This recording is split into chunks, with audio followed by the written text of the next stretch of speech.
நம்முடைய ஆண்டவரும் இரட்சகருமாகிய இயேசு கிறிஸ்துவின் நாமத்தில் உங்கள் அனைவருக்கும் வாழ்த்துக்களை கொண்டு வருவதில் மிகவும் மகிழ்ச்சி அடைகிறேன். ஆண்டவருடைய பெரிதான கிருபையினாலே ஆண்டவர் இந்த நூற்றாண்டிலே நம்மளை உயிரோடு வைத்திருக்கிறார். அவருடைய திட்டம் நோக்கம் இந்த இக்கட்டான கடினமான நாட்களிலே நம்முடைய வாழ்க்கை மூலமாக நிறைவேறுவதற்காக.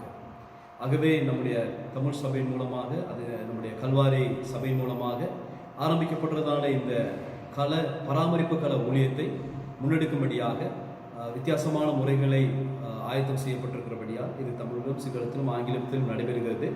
ஆகவே வரப்போகிற நாட்களிலே 2 தீமோத்தி புத்தகத்திலிருந்து நாங்கள் கற்றுக்கொள்ளப் போகிறோம். வேத அறிவு இந்த நாட்களில் மிகவும் முக்கியம். வேத அறிவு தேவ ஜனங்களுக்கு இருந்தால் மாத்திரமே இப்படியாப்பட்ட நாட்களிலே எப்படி வாழ முடியும் என்பதை குறித்ததான தெளிவை பெற்றுக் கொள்ளலாம். அப்படி வேத அறிவு இல்லை என்றால் உலகத்தாரை போல யோசித்து, உலகத்தாரை போல பேசி, உலகத்தாரை போல நடந்து கொண்டு நம்முடைய வாழ்க்கை அர்த்தம் இல்லாமல் முடிந்துவிடும். ஆண்டவர் நம்மளை ஒரு நோக்கத்துக்காக இந்த முக்கியமான நாட்களிலே நம்மளை உயிரோடு வைத்திருக்கிறார். ஆண்டவருடைய கிருபை நமக்கு போதுமாக இருக்கிறது. ஆண்டவர் நமக்கு நல்லவர்.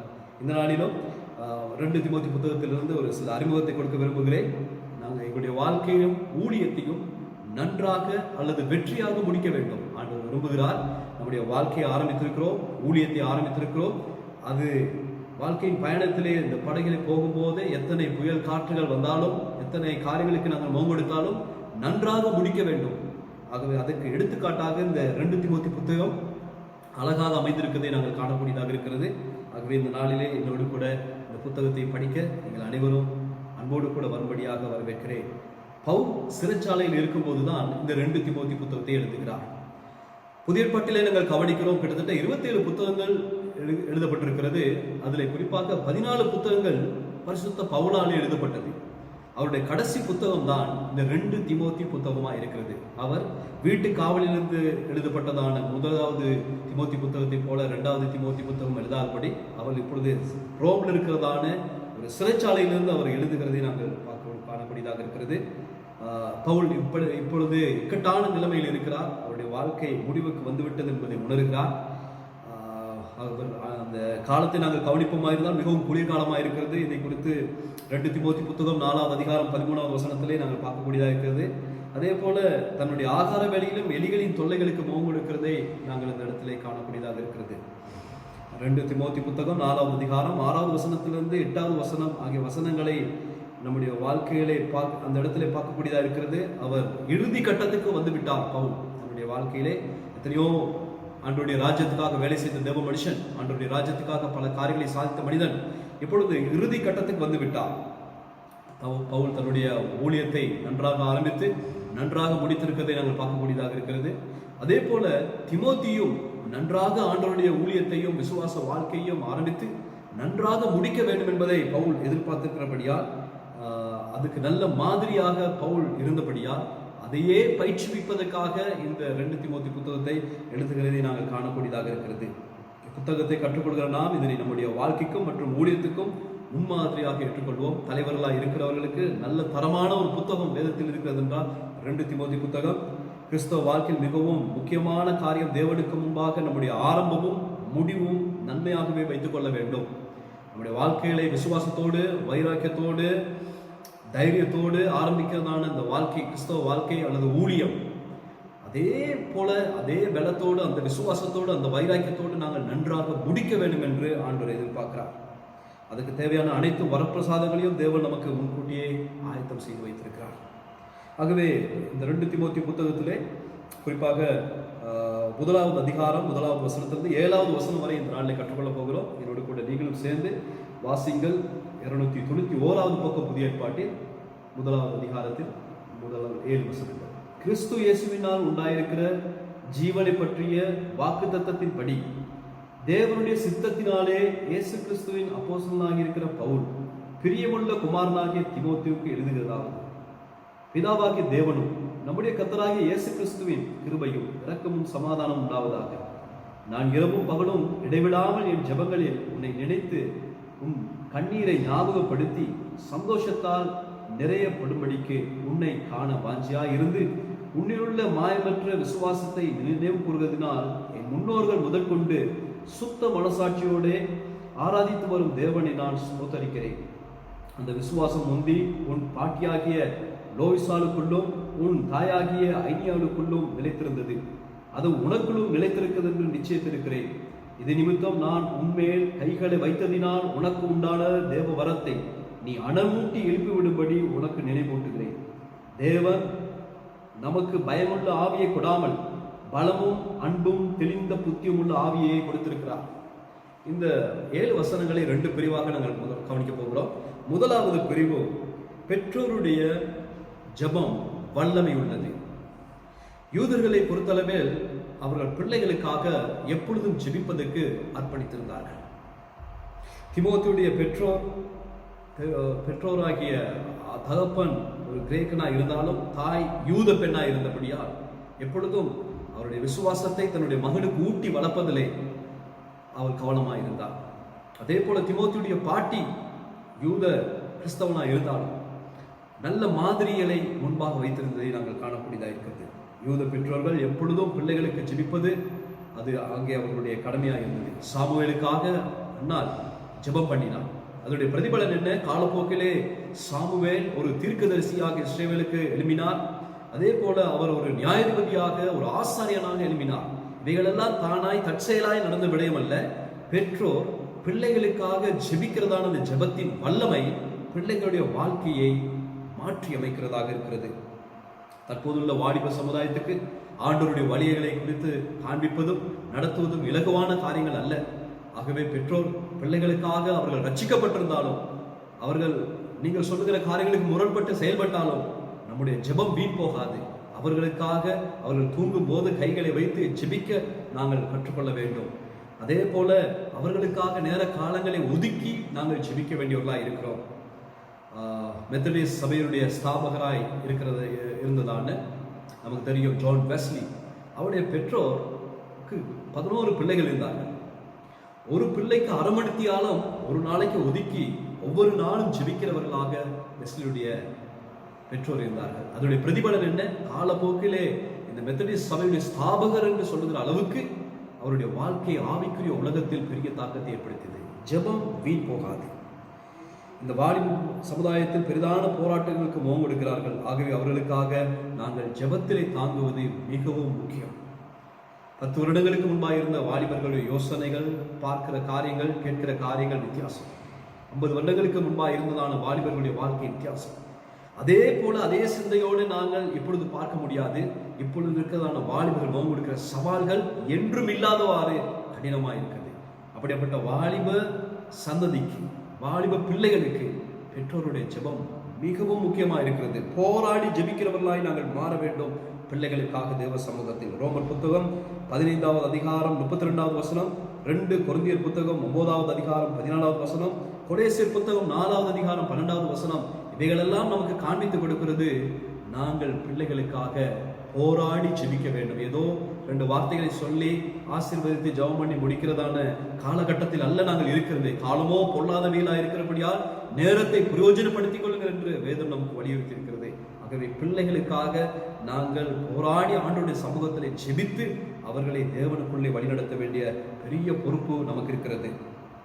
தேவனுடைய நீங்கள் உங்களுடைய பிள்ளைகளுக்காகவும் மற்றும் குடும்பத்துக்காகவும் ஜெபிக்கிறீர்களா? உங்களிடத்தில் கேட்க விரும்புகிறேன். ஆண்டவருடைய பிள்ளைகளாக இருக்கிற நீங்கள் உங்கள் பிள்ளைகளுக்காக நேர காலங்களை ஒதுக்கி ஜெபிக்கிறீர்களா? படிப்பு, அவருடைய எதிர்காலத்தை குறித்ததான திட்டம், நல்ல தொழிலுக்கு போக வேண்டும் என்கிறதான கனவுகள், அவர்கள் அச்சீவ்மெண்ட் அடைவதற்கான வலியுறுத்தல்கள், இவைகள் எல்லாம் செய்வது நல்லது.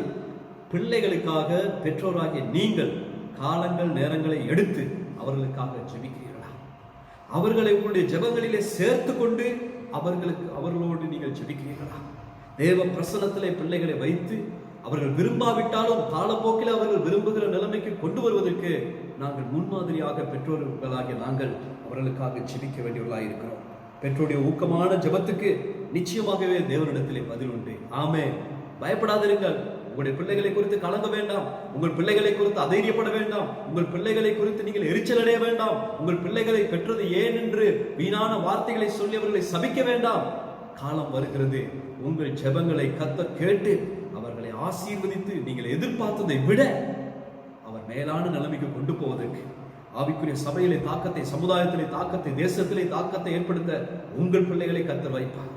அதுக்கு தேவையெல்லாம் நீங்கள் அவர்களுக்காக ஜெபிக்க வேண்டும். அவர்களோடு சேர்ந்து நீங்கள் ஜெபிக்க வேண்டும். இந்த 2 காரியங்களை செய்ய நாங்கள் அர்ப்பணிக்க வேண்டியவர்களாக இருக்கிறோம்.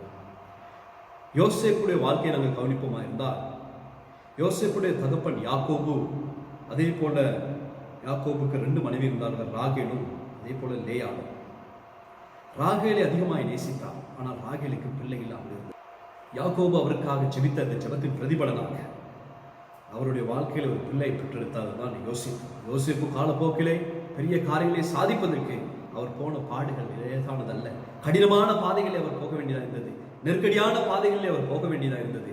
அவர் எத்தனையோ சவால்களுக்கு, குற்றச்சாட்டுகளுக்கு, பலவிதமான தள்ளப்பட்ட, நிராகரிக்கப்பட்ட சந்தர்ப்பங்களுக்கு ஆளாகினார். ஆனால் வேதம் சொல்லுகிறது, கர்த்தர் யோசேப்போடு கூட இருந்தார். யோசேப்பு கர்த்தரோடு கூட இருந்தார். காலப்போக்கிலே எகிப்து நாட்டுடைய பிரைம் மினிஸ்டராய் மாறுவதற்கு, பிரதம மந்திரியாய் மாறுவதற்கு இந்த பெற்றோருடைய ஜெபம் பெரிய தாக்கத்தை கொண்டு வந்தது. அதே போல சாமுவேலுடைய வாழ்க்கையை நாங்கள் கவனிப்போமா இருந்தால், ஏலியுடைய வாழ்க்கையை கவனிப்போமா இருந்தால், அவர்கள் நல்ல வாழ்க்கை வாழ்ந்தார்கள், ஜெபிக்கிறவர்களாய் இருந்தார்கள், ஆசாரியர்களாய் இருந்தார்கள், நியாயாதிபதிகளாய் இருந்தார்கள், தேவனுடைய தீர்க்கதரிசிகளாக ஊழியம் செய்தார்கள், நன்றாக ஊழியம் செய்து வெற்றி அடைந்த தலைவர்களாய் இருந்தார்கள். ஆனால் அவர்களுக்கு தோல்வியாய் அமைந்தது அவர்களுடைய பிள்ளைகளுடைய வாழ்க்கையை அவர்களுக்காக ஜெபிக்க பெற்றோராகி அவர்கள் கருத்தில் கொள்ளாமல் போனார்கள். அதனுடைய விளைவு என்ன? பிள்ளைகள் தேவனுக்கு பிரியமாய் வாழாமல் போனார்கள். இந்த காலங்களிலே நீங்கள் கிறிஸ்தவ வாழ்க்கை வாழ்ந்து முடிப்பது மாத்திரமல்ல உங்களுடைய கடமை, உங்களுடைய பிள்ளைகளும் ஆவிக்குரிய ரீதியிலே வாழ்ந்து அழகாக முடிக்க வேண்டும். அழகாக முடிக்க வேண்டும் என்றால் அழகான ஆரம்பம் தேவை. அந்த ஆரம்பம் ஜெபத்தின் மூலமாக நாங்கள் வீட்டிலே ஆரம்பிக்க வேண்டும். ஒரு சண்டே ஸ்கூல் டீச்சருடையதோ அல்லது ஒரு சபையுடைய போதகருடைய கடமை மாத்திரமல்ல பிள்ளைகளுக்காக ஜெபிப்பது. பெற்றோராகிய நீங்கள் பெற்றெடுத்த பிள்ளைகளுக்காக ஜெபத்திலே தாங்க வேண்டியது உங்களுடைய கடமையாக இருக்கிறது. அந்த ஜெபம் காலப்போக்கிலே அவர்களை சிறந்தோராய் தேவ சமூகத்திலே, தேவ ராஜ்யத்திலே வைக்கக்கூடியதாக இருக்கிறது. 2வது பகுதி, ஆண்டவருடைய பிள்ளைகளுக்கு பயம் இருக்கக்கூடாது. வாழ்க்கை மற்றும் ஊழியத்திலே முன்னெடுத்து சொல்லும் போது நம்மளை பயமுறுத்துகிற காரியங்கள் வரலாம். ஆனால் அந்த பயத்துக்கு இடம் கொடுத்து, பயத்துக்கு நாங்கள் முன்னுரிமை கொடுப்போமா இருந்தால், நம்மளை கொண்டு கர்த்தர் செய்ய வேண்டிய காரியங்கள், நம்மளை கொண்டு கர்த்தர் எதிர்பார்த்திருக்கிறதான நோக்கங்கள் நிறைவேறாமல் போய்விடும். இந்த இடத்துல பவுலுடைய வலியுறுத்தலின்படி எழுதப்படுறதான தீமோத்தேயுக்கு இந்த கடிதத்திலே சொல்லுகிறார், பயப்பட வேண்டாம். ஏனென்றால் அன்றைய காலகட்டத்திலே சபைக்கு வெளியே உபத்திரவம் இருந்தது. அங்கே கிறிஸ்தவர்கள், ஆண்டவருடைய பிள்ளைகள் உபத்திரவப்படுத்தப்பட்டார்கள். நீரோ ஆட்சியின் காலம் ரோம் நாட்டிலே இருந்தது. அந்த காலத்திலே மிகவும் கொடூரமாக நடத்தப்பட்டார்கள். மிருகங்களுக்கு கிறிஸ்தவர்களை இரையாக்கினார்கள், சித்திரவதை பண்ணப்பட்டார்கள். இவைகள் எல்லாம் பார்க்கும்போது வாழ்வதற்கோ ஊழியம் செய்வதற்கோ மனமில்லாமல் பயத்துக்கு இடம் கொடுக்க வேண்டியதாக இருந்தது. சபைக்குள்ளும் பலவிதமான உபதேசங்கள், காரியங்களின் நிமித்தமாக, அதே போல பவுலும் தன்னோடு இல்லாத நிமித்தமாக தீமோத்தேயு பயந்திருந்தார், எப்படி இந்த காரியங்களை முன்னெடுத்து செல்வது என்று. ஆகவேதான் பயப்பட வேண்டாம் என்று பரிசுத்த பவுல் சொல்கிறார். இந்த பயத்திலிருந்து மீட்படைய தேவன் அவர்களுக்கு கொடுத்திருக்கும் வரங்கள் மற்றும் அபிஷேகத்தை அனல்மூட்டி எழுப்பும்படியாக அவர்களுக்காக ஆலோசனை கொடுப்பதை பார்க்க முடிகிறது. நீங்கள் 1 தீமோத்தேயு புத்தகம் 1வது அதிகாரம் 6வது வசனத்தை கவனிப்பீர்களானா, இது நிமித்தமாக நான் உன்மேல் என் கைகளை வைத்ததினால் உனக்கு உண்டான தேவ வரத்தை நீ அனல் மூட்டி எழுப்பி விடும்படி உனக்கு நினைப்பூட்டுகிறேன். உன்னிலே கைகளை, உன் தலைமையிலே கை வைத்து நான் அபிஷேகம் பண்ணியிருக்கிறேன். அந்த அபிஷேகத்தை அனல் மூட்டி எழுப்பி விட நீ செயல்படு. கர்த்தர் நம்ம அனைவரையும் அபிஷேகம் பண்ணியிருக்கிறார். நம்முடைய பிள்ளைகளை அபிஷேகம் பண்ணியிருக்கிறார். அபிஷேகம் பண்ணப்பட்டதான பிள்ளைகள் அபிஷேகம் நுகத்தடிகளை உடைக்கும் என்று வார்த்தை சொல்லி இருக்கிறது. இந்த சவால் மிக்க நாட்களிலே, நெருக்கடியான நாட்களிலே, போராட்டமான நாட்களிலே என்ன செய்வதென்று புரியாமல் இருக்கிறதான சில சந்தர்ப்பங்களிலே அபிஷேகம் நம்மளை நடத்துகிறதா இருக்கிறது. ஆண்டவருடைய பிள்ளைகளுக்கு ஆண்டவர் கொடுத்த அபிஷேகத்தை அனல் மூட்ட வேண்டும் என்றால் பிள்ளைகளுக்காக நாங்கள் ஜெபிக்க வேண்டும். பயமில்லாமல் நாட்களை பார்க்க வேண்டும் என்றால் அபிஷேகம் நம்முடைய வாழ்க்கையில வேண்டும். பிள்ளைகளுடைய வாழ்க்கையில அபிஷேகம் வேண்டும். கிறிஸ்தவர்களாகிய நம் அனைவருடைய வாழ்விலும் அபிஷேகத்தோடு வாழ்க்கை நடத்த நாம் அர்ப்பணிக்க வேண்டும். பயத்தின் நிமித்தம் ஊழியத்துக்கு வரையறை போற்றுவீர்கள், ஆனால் அவ்வாறு பயத்தினால் பிடிக்கப்பட்ட நபரின் வாழ்க்கை குறித்து கவனித்து பாருங்கள். மத்தேயு புத்தகம் 25வது அதிகாரத்தின் 14வது வசனத்திலிருந்து 30வது வசனம் வரை அங்கே சொல்லப்பட்டிருக்கிறது. அந்த தோட்டக்காரர் ஒருவனுக்கு 5 தாலாந்து, இன்னொருவருக்கு 3 தாலாந்து, இன்னொருக்கு 1 தாலாந்து கொடுத்து விட்டு போகிறார். 1 தாலாந்தை பெற்றவன் பயத்தினாலே நான் அதை புதைத்து வைத்திருந்தேன் என்று சொல்கிறார். ஆண்டவர் அந்த தோட்டக்காரன் கோபப்படுகிறார். இதிலிருந்து என்னத்தை காண்பிக்கிறது? ஆண்டவர் நமக்கு வரங்களை கொடுத்திருப்பாராய்ந்தால் அதை கர்த்தருடைய ராஜ்யத்துக்காக பாவிக்க வேண்டும். நமக்கு எண்ணிக்கை அல்ல முக்கியம், எதை கொடுத்திருக்கிறாரோ அதை நாங்கள் பயன்படுத்த வேண்டும். கடைசியாக நாங்கள் பார்க்கக்கூடியதாக இருக்கிறது 7வது வசனத்திலே, தேவன் நமக்கு பயமுள்ள ஆவியை கொடாமல் பலமும் அன்பும் தெளிந்த புத்தியுள்ள ஆவியை கொடுத்திருக்கிறார். ஆண்டவருடைய பிள்ளைகளுக்கு ஆண்டவர் கொடுத்த ஆவி என்னது? இந்த இடத்துல சொல்லப்பட்டிருக்கிறது, பயமுள்ள ஆவியை நமக்கு கொடுக்கவில்லை.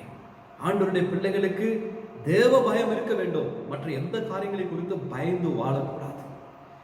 சபைக்கு வெளியிலே நடக்கிற காரியங்களை குறித்து, சபைக்கு உள்ளே நடக்கிற காரியங்களை குறித்து நாங்கள் பயந்து வாழக்கூடாது. நமக்கு ஆண்டவர் பயத்தின் ஆவியை கொடுக்கவில்லை என்று வேதம் சொல்கிறது. 2வது சொல்லப்பட்டிருக்கிறது, பலமுள்ள ஆவியை கொடுத்திருக்கிறார்.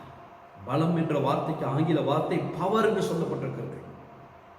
நீங்கள் அப்போஸ்தலர் புத்தகம் 1வது அதிகாரம் 8வது வசனத்திலே, பரிசுத்த ஆவி உங்களிடத்தில் வரும்போது நீங்கள் பலனடைவீர்கள் என்ற வார்த்தைக்கும் பவர் என்றதான வார்த்தை கொடுக்கப்பட்டிருக்கிறது. பலம்.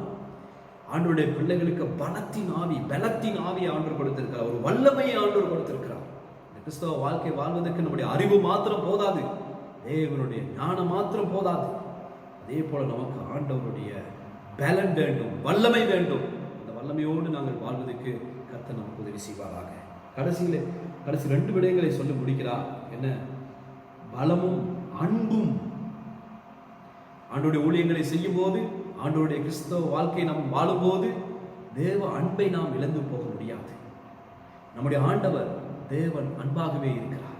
God is love. ஆண்டவர் அன்பாகவே இருக்கிறார் என்று வேதம் சொல்லுகிறது. அவர் தீயோர் மேலும் நல்லோர் மேலும் மழையை வர்ஷிக்கிற தேவனாய் இருக்கிறார். ஆகவே அந்த அன்பு நமக்குள்ளே வர வேண்டும். ஆகவே 1வது கொரிந்தியர் புத்தகம் 13வது அதிகாரம், அன்புக்கு ஒரு அதிகாரம் ஒதுக்கப்பட்டிருக்கிறது. அந்த அதிகாரத்தை வாசியுங்கள். அந்த அன்பு, தேவ அன்பு, அது இருக்குமா இருந்தால் என்னெல்லாம் செய்யும் என்று சொல்லப்பட்டிருக்கிறது, என்னெல்லாம் செய்யாதும் என்பதும் குறிப்பிடப்பட்டிருக்கிறது. ஆகவே தேவ அன்பிலே நிரம்பி வாழ கர்த்தர் நமக்கு உதவி செய்வாராக. நாம் நேசிக்க முடியாத நபர்கள் இருக்கலாம், ஆனால் தேவ அன்பு வரும்போது அவர்களை நேசிக்க நம்முடைய இருதயம் ஒத்துப்போகும். நாம் நினைப்பதற்கும் அதே போல அன்புக்கு பாத்திரவான்கள் அல்லாதவர்கள் இருக்கலாம், நம்மளோடு பழகலாம். ஆனால் அவர்களிடத்திலே நாங்கள் ஊழியம் செய்யும் போது தேவ அன்பிலே நிரம்பி வாழ கர்த்தர் நமக்கு உதவி செய்வார். கிறிஸ்தவ வாழ்க்கை வாழும்போது எல்லாரையும் நேசிப்பது என்பது கடினம். ஆனால் தேவ அன்பு வருமா இருந்தால் எல்லாரையும் நேசிக்கலாம். இயேசுடைய வாழ்விலே அந்த அன்பை வெளிப்படுத்தினார். கடைசியிலே சொல்லப்பட்டிருக்கிறது, தெளிந்த புத்தியுள்ள ஆவியை கொடுத்திருக்கிறார். பாவங்களுக்கு விட்டு விலகி வாழ, பரிசுத்த வாழ்க்கை வாழ, காரியங்களை எல்லாவற்றிலும் நம்முடைய வாழ்க்கையை ஈடுபடுத்திக் கொண்டு நம்முடைய அழைப்பையும் நோக்கத்தையும் மறந்து வாழாதபடிக்கு இருக்க நமக்கு தெளிந்த ஆவி, நமக்கு தெளிந்த புத்தி நமக்கு வேண்டும். அந்த தெளிந்த புத்தியை ஆண்டவர் நமக்கு தருகிறவராக இருக்கிறார். ஆகவே நம்முடைய கிறிஸ்தவ வாழ்க்கையிலே ஆரம்பித்தது மாத்திரமல்ல, அழகாக முடிக்க நாங்கள் இந்த நாளிலே பயமில்லாமல் வாழ எங்களை அர்ப்பணம் செய்வோம். அதே போல எங்களுடைய வாழ்விலே பலத்தின் ஆவியை பெற்றுக்கொள்வோம், அன்பின் ஆவியை பெற்றுக்கொள்வோம், தெளிந்த புத்தியுள்ள ஆவியை பெற்றுக்கொள்வோம். இதை பெற்றுக்கொண்டு செயல்படும் போது நிச்சயமாகவே நம்முடைய வாழ்க்கை அழகாக நம்மளாலே முடிக்க முடியும். பிள்ளைகளுக்காக பெற்றோராகி நீங்கள் ஜெபியுங்கள், ஆண்டவர் ஆசீர்வதிப்பார். இந்த நாளிலே வேத வசனத்தின் மனப்பாடத்துக்காக 1வது அதிகாரம் 7வது வசனத்தை நாங்கள் மீண்டுமாக வாசிப்போம். என்னோடு கூட நீங்களும் சேர்ந்து வாசிங்கள். இது சிறு பிள்ளைகள் மாத்திரமல்ல, மனன வசனம் படிப்பது பெற்றோராகிய நமக்கும் அது ஆசீர்வாதமாக இருக்கும். அது நமக்கு பலனாகவும் ஜீவனாகவும் இருக்குது. என்னோடு கூட நீங்களும் சேர்ந்து வாசிங்கள். தேவன் நமக்கு பயமுள்ள ஆவியை கொடாமல் பலமும் அன்பும் தெளிந்த புத்தியுமுள்ள ஆவியையே கொடுத்திருக்கிறார். மீண்டும் என்னோடு கூட சேர்ந்து வாசிங்கள். தேவன் நமக்கு பயமுள்ள ஆவியை கொடாமல் பலமும் அன்பும் தெளிந்த புத்தியுமுள்ள ஆவியை கொடுத்திருக்கிறார். இந்த ஆவியை பெற்றுக்கொண்ட நாம் அந்நிய ஜனங்களுக்கு மத்தியிலே வித்தியாசமாகவும் விசேஷமாகவும் வாழ கர்த்தர் நமக்கு கிருபை தருவார். இந்த பரமபலத்திலே பங்கெடுத்த உங்களை கர்த்தர் ஆசீர்வதித்து உங்களையும் உங்கள் குடும்பத்தையும் சபையாரையும் வழிநடத்துவார்கள். கண்களை மூடி நம்ம ஜெபம் செய்வோம். பரிசுத்தமுள்ள நல்ல ஆண்டவரே, இந்த ஆசீர்வதிக்கப்பட்ட நல்ல நாளுக்காக உமக்கு நன்றி. உடைய பிள்ளைகளாக ஒன்று கூடி உடைய சமூகத்திலே உடைய வார்த்தைகளை கற்றுக்கொண்ட நீர் கொடுத்த கிருபைக்காக உமக்கு நன்றி. சத்தியத்தை அறியுங்கள், சத்தியம் உங்களை விடுதலையாக்கும் என்ற வார்த்தையின்படி இந்த நாட்களிலே நாங்கள் முகங்கொடுக்கிற சவால்கள், நெருக்கடிகள், போராட்டங்கள், கடினமான சூழ்நிலைகள், இவைகள் எல்லாவற்றும் ஜெயமெடுத்து வாழ உங்களுடைய வார்த்தையிலே கிடைக்கிற வெளிச்சம் எங்களுக்கு ஜீவனாக இருக்கிறபடியால் நன்றி சுவாமி. நான் மற்றவர்களுக்காக, பிள்ளைகளுக்காக ஜெபிக்கிறவர்களாக எங்களை மாற்றும். ஆரம்பித்தது மாத்திரமல்ல, அழகாக முடிக்க எங்களுக்கு கிருபை தாரும். தேவனே, நீர் எங்களுக்கு பயத்தின் ஆவியை கொடுக்கவில்லை, அன்பும் பலமும் தெளிந்த புத்தியும் உள்ள ஆவியை கொடுத்திருக்கிறேன். அதுக்காக உங்களுக்கு நன்றி. இந்த ஆவியை பெற்றுக்கொண்ட நாங்கள் வல்லமையோடு வாழ, விடுதலையோடு வாழ, வித்தியாசமாய் அநேக ஜனங்களுக்கு மத்தியிலே வாழ கர்த்தர் கிருபை தாரும். வார்த்தை மூலமாய் நீ தொட்டபடியால் நன்றி, விடுவித்தபடியால் நன்றி, ஆசீர்வதிக்கிறபடியால் உங்களுக்கு நன்றி. இயேசுவின் நாமத்துக்கு ஒப்பு கொடுத்து ஜெபம் செய்கிறேன் ஜீவனுள்ள நல்ல பிதாவே, ஆமென். கர்த்தர் தாமே உங்களை அனைவரையும் ஆசீர்வதிப்பாராக. அடுத்த வாரம் நாங்கள் சந்திப்போம்.